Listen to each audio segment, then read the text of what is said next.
Seven House has... Help! No! Is it happening already?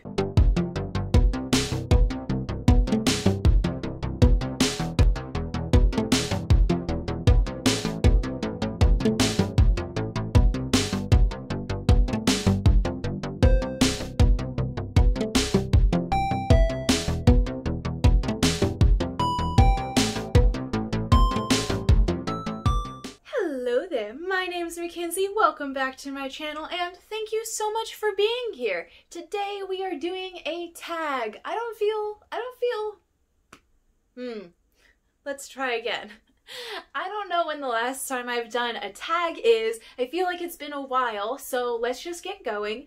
I do have some inspiration for this tag. I saw Books with Emily Fox, I'll link her channel down below, do this video I think about a month or a month and a half ago. She linked an original video for this, but when I clicked on that link, it was gone. So I will just be linking Emily Fox's video, and she has a link if that ever comes back online, I guess. So 11 questions shouldn't be too hard to get through, but knowing me, I'll probably ramble and take a very long time. So let's just get going. Question number 1 is a book you should have DNF'd, and oh my god, it is The 7.5 Deaths of Evelyn Hugo.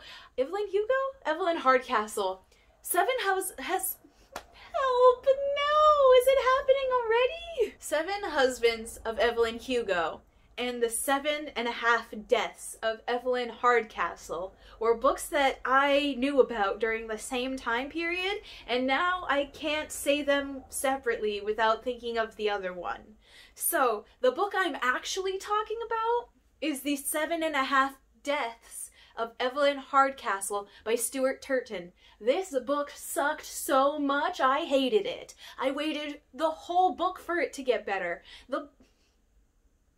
The premise is amazing, and that's why I bought the book. And then I read the book, and it's the worst. It's just the worst. It's so long, it's so descriptive and mean towards heavy people and women, and I hated it. Just hated it. I have nothing good to say about it aside from the premise was great, and it couldn't carry the story. Story was trash. Feelings. I think I have a trash talking video. It was supposed to be like a get ready with me and spoiler talk video, and every time I think about it, it really just turned into me trash talking that whole book. But I hated it very thoroughly, and if you want to see me do that, it's still up, so go ahead. Question number 2 is the most books you've read in a series without finishing that series.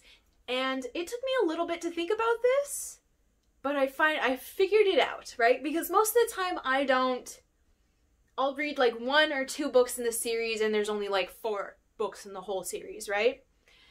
Well, in high school, read the House of Night series. I read 8 books of that trash. I think there's 12? Maybe they're still going. Honestly, I'm not sure. That story... That was me in high school trying to read vampire stories, and it would be YA, and it's like this like dark vampire academia, witchy kind of school-esque, and it was really like the world building was really interesting, and I can still think about it and think about how interesting that world was. I stopped reading because the main character, and I quote my younger self, started having sex with everybody, and that became too unrealistic for me. And now I read fairy smut. So, but I know for a fact that if I were to go back and read any of those books, there's not anything of quality there. Just don't. Question number 3, a hyped author that you don't get along with. There's not many hyped authors that I don't get along with. Mainly ones that I kind of just, I guess just avoid, because I don't like either their writing style or what they're writing about.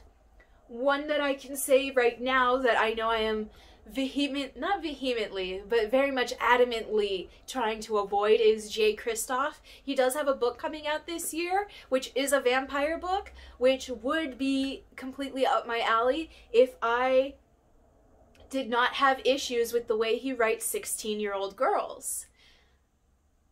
But I do. So we are going to be avoiding that book, and there's also...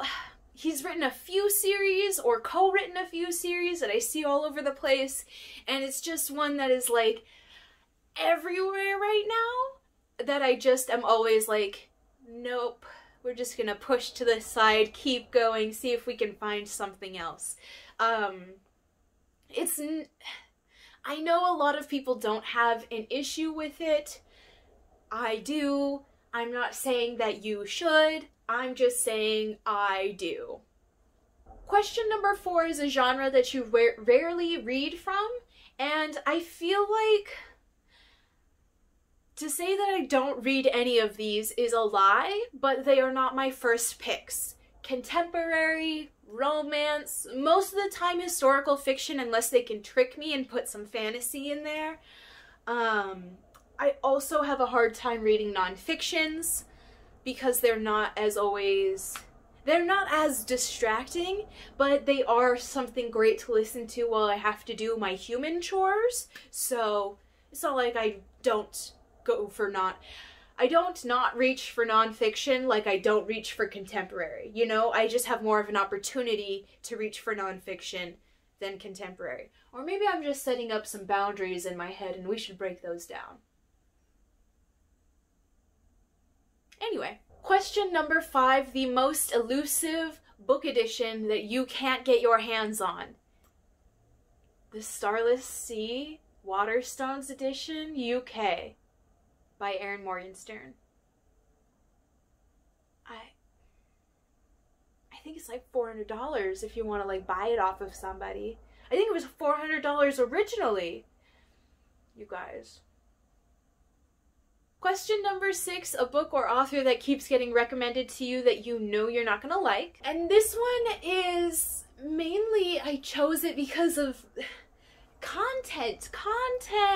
I don't care necessarily how an author feels about something, but if they're going to put it in their story and then not completely explain that, hey, that character was wrong, or hey, here are the repercussions that that character has to face, or hey, bad thing because character did bad thing, I can't get on board.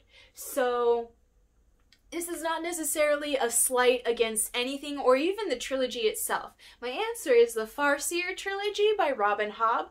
I've been watching a lot of reviews for it, mainly because everyone just seems to be reading it right now. And it seems like maybe I don't like morally gray characters as much as I think I do. Or maybe I don't like more, because I mean, I haven't read any of these books, I just see reviews, and it seems like I don't necessarily vibe with this main character. I just know that there's a lot of things that be brought up, and I'm just like, I don't think that that is... I don't like that content. I don't like that content. And everyone's reading it right now, so it's not like it's being recommended to me, but when all of my favorite booktubers are reading the same thing, you kind of are like, is it the collective subconscious that's trying to tell me that it's time to read Robin Hobb? Or is it the universe saying, hey, maybe don't read Robin Hobb? I'm gonna go with the latter. Question number 7 is a book cover that is better in a different language, and here's my issue. Being the stupid American that I am, I know no other languages beside English, so I'm going to cheat this question a little bit and talk about Daughter of Smoke and Bone 10th edition Glow Up. Are you freaking kidding me? Okay, when those 10th editions came out, I was like, girl, who are you? Like, have I seen you before? Shody, what you doing in the club? And then I Google it, and the old covers come up, and I'm like, I've seen those before. I've seen those before. And I have avoided them because those covers seem ridiculous. And on top of that, they seemed very... much more like ball fantasy. I don't know, that's what it felt like to me, like Cinderella, Late at Night, and fantasy. And the new covers seem very sci-fi fantasy. And, like, who's lying? Someone's lying, right? Someone has to be lying in these two covers. Or the marketing was just bad. Hey, 10 years is a long time to change covers, right?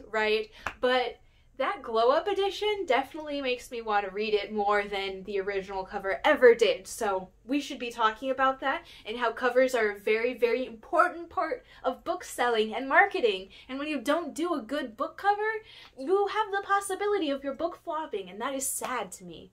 Question number 8 is a book that you have only seen the adaptation of. I have a few of these. Game of Thrones, I only read the first book, but I watched that whole show. Pride and Prejudice, I think it's the 2005 one with Keira Knightley and, oh god, what's his name? I don't know his name, but it's with Keira Knightley. Secret Window, the movie with Johnny Depp, it was written as a short story by Stephen King, and apparently it was written in this, like, short story series, so I'm still looking as to how I can get my hands on a copy of the actual story. Question number 9, a book you wouldn't watch the adaptation of. I have 2 answers for this. One is an answer, this adaptation is already out, but I have read the book and I'm definitely not watching the movie. I'm not watching it. Where Do You Go, Bernadette? That book was so traumatic for me, I cannot watch the movie. I can't with that. That's too... it's too sad, it's too real, I can't. And then one, I don't think it has any news of an adaptation. I would be surprised if they adapted it. I would just be surprised. The Poppy War trilogy. That series is so intense and so... let's set aside maybe like the one chapter in each book that has like the very brutal scenes in it. Those things are still happening. And in television, they don't mind showing you brutal violence or brutal sexuality, really. I mean, daytime TV is getting a little crazy out there, kids. So I just really don't want to see... I don't want anyone to get their hands on it, like, because worst case scenario, someone super graphic gets a hold of the rights to it and makes the worst, most graphic thing anyone's ever seen, or someone else gets it and it's like not done well and not a good adaptation anyway. So I just don't want that, and if it happens, I'm not watching it. We are steering clear. Question number 10 is a series that you don't think should continue, and honestly, it took me a second, but not too long of a second, because I heard that Twilight, for whatever reason, Stephanie Meyer is just going to continue writing more books in Edward's perspective, and nobody needs that.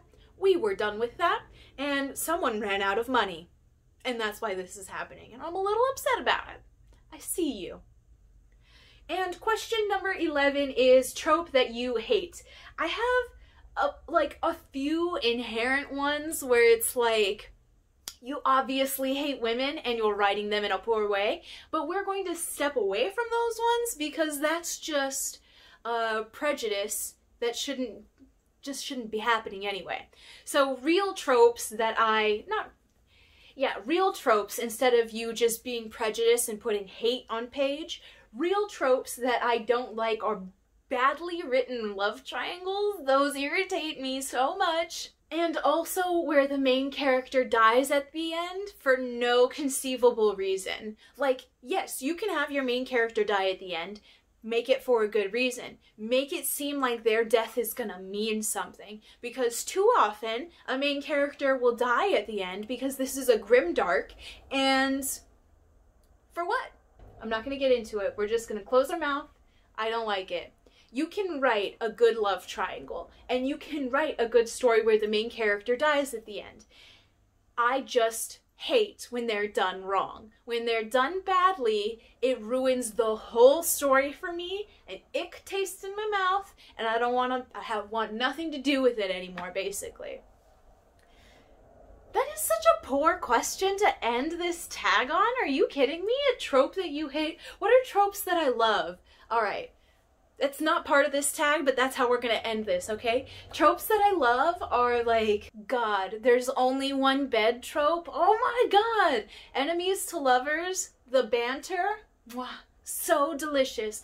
I also really do love a sweet friends to lovers romance.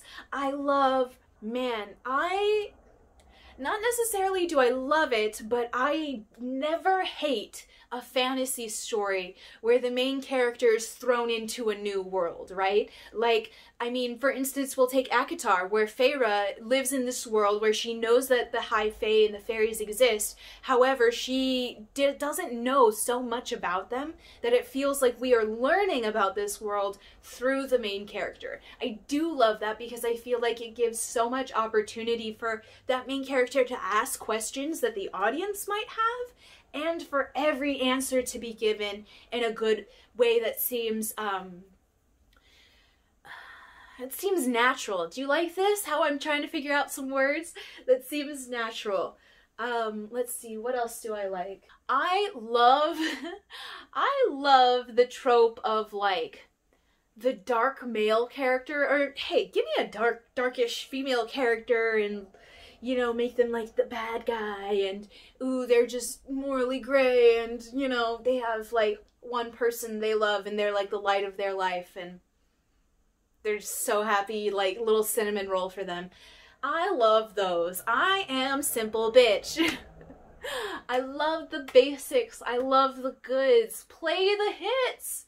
They're hits and loved and tropes for a reason, because when they're done well, people love them. When they're not done well, people hate them. And then when they're done well and they're just not someone's cup of tea, that's, you know, a whole other thing. So I have rambled as much as I think I expected to. So I hope you enjoyed this video. I hope you had fun here. I sure did, and I hope to see you in the next one. Bye!